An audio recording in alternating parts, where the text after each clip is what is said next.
Sherrell, bold prediction. Not a prediction. I just want to see how they rebound. Because to Justin's point, you want to try to win every game that you play. But more so than the late clock situation stuff, I think for me, rebounding has been like probably the biggest question mark. So how does Henry, Vasar, Wilson, Stevenson, High, Brown, how do they handle BYU's front line, and can they control, the boards? And we haven't talked about North Carolina playing fast a lot. I don't know if that is because they don't plan to, because that's all we heard last year was they wanted to be the fastest team in the country. And this year we don't hear it much. I say that just because rebounding is a way to play fast. So if they want to play fast, then, have to rebound. So I really want to see how they're able to do against a front line like BYU. All right, I'll allow it. It wasn't bold, but I'll allow it. Sean, give me a bold prediction. Well, let me work to that. Two things I want to see. One, Jonathan Powell. We haven't really talked about him today. I thought, at least in the first half, love his release, just how he moves on his feet, but thought he was fading on his shot. So really need him if he's going to earn those minutes and be that assassin from the 3-point line, where he's hopefully doing more than that. But just want to see him going up straight up, straight down a little bit more instead of fading on those threes. And then also, at a foul, at the foul line, the team huddles up. Love seeing them 2 years ago, just the passion that the whole team was showing together and the talking and the camaraderie. You didn't really see as much of that last year. So, who are those guys that who's bringing everybody together, who's talking to each other, and just wanting to see, hopefully, how connected they are versus not. In terms of a bold prediction, I don't know. I hate doing this. I would say something about Henry, but I still think he's going to work his way into that dominant force that we will see. But I think a lot of people will be talking about Caleb Wilson and DeBansta after this game, just in terms of Wilson being able to give DeBansta some problems on the defensive end, not as much as him, them going back and forth for 30 points. But I do think you'll be able to see that athleticism against one of the freaks that we'll see in college basketball this year. So not that bold, but just something that I think you'll probably be seeing the media and everybody else talking about afterwards. All right, Justin, gonna let you round it out, man. Tell me what you think your bold prediction will be for North Carolina and BYU on Friday night. Again, exhibition against another team. What do you think we're going to see?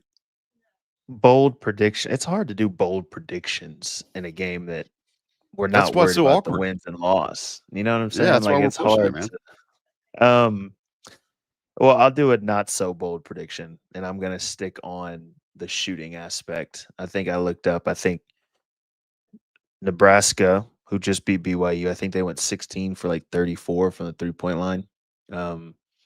So how does UNC shoot the ball against, obviously, a BYU team who defensively had hard time defending the 3-point line?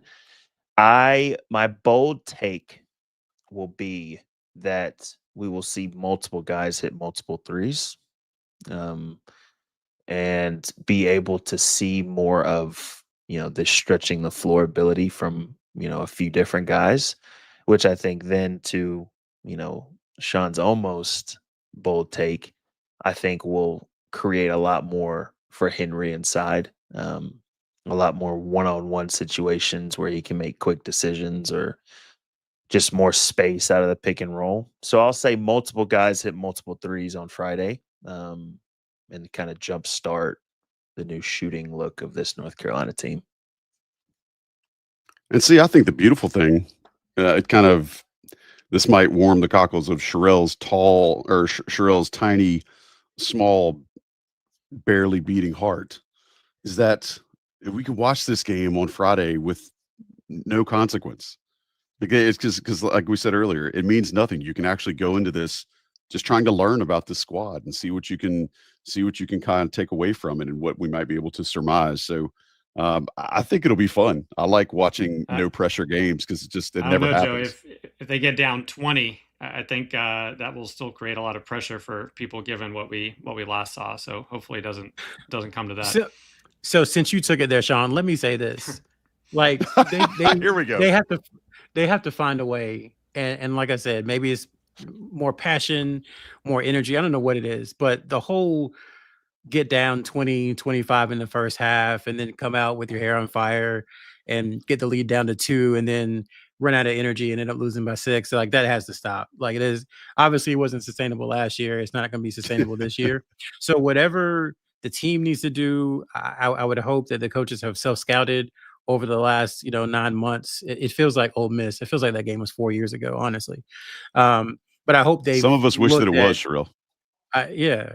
I hope they've looked at some of that stuff because that was infuriating might not be the right word, but I always go back to that Florida game last year. Florida ended up being the national champions, and it was in Charlotte. It was essentially a home game, and they needed it. They needed a Q1 win, and they came out so flat, and then got it together, had the lead, and then couldn't hold on. So that's one thing I would say. Like my bold prediction is that they will not get down by 20 again this year in the first half. That they will come out and play hard because this team, everything we've heard about it is that it's very different. And I just think there are personalities that won't allow that to happen. So if you want a bold take, they won't be down by 20 with 5 minutes left in the first half. See how we talk Sherrell into a double bold take here.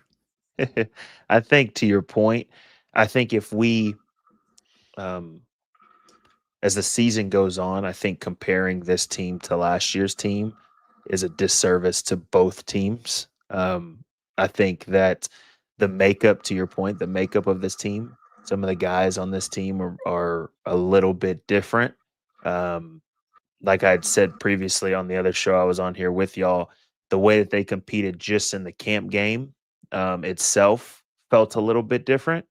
And so I think having that and knowing the makeup of this team is so much different, I think for the fans and things like that, that might, if this team has some success to start off that wants to compare, what we had last year compared to this year, I think it's a disservice to both of those teams. So to your point, I don't necessarily see this team doing some of the same things they did last year. Who knows? That's why we play the game. But I like that bold take. I think that was probably that took a lot out of you to make that bold take, didn't it? I wish we hadn't had to pull it out of him. Well, I don't know why you could just give it to me the first time I asked for it, but that's just how this team gets down sometimes, man.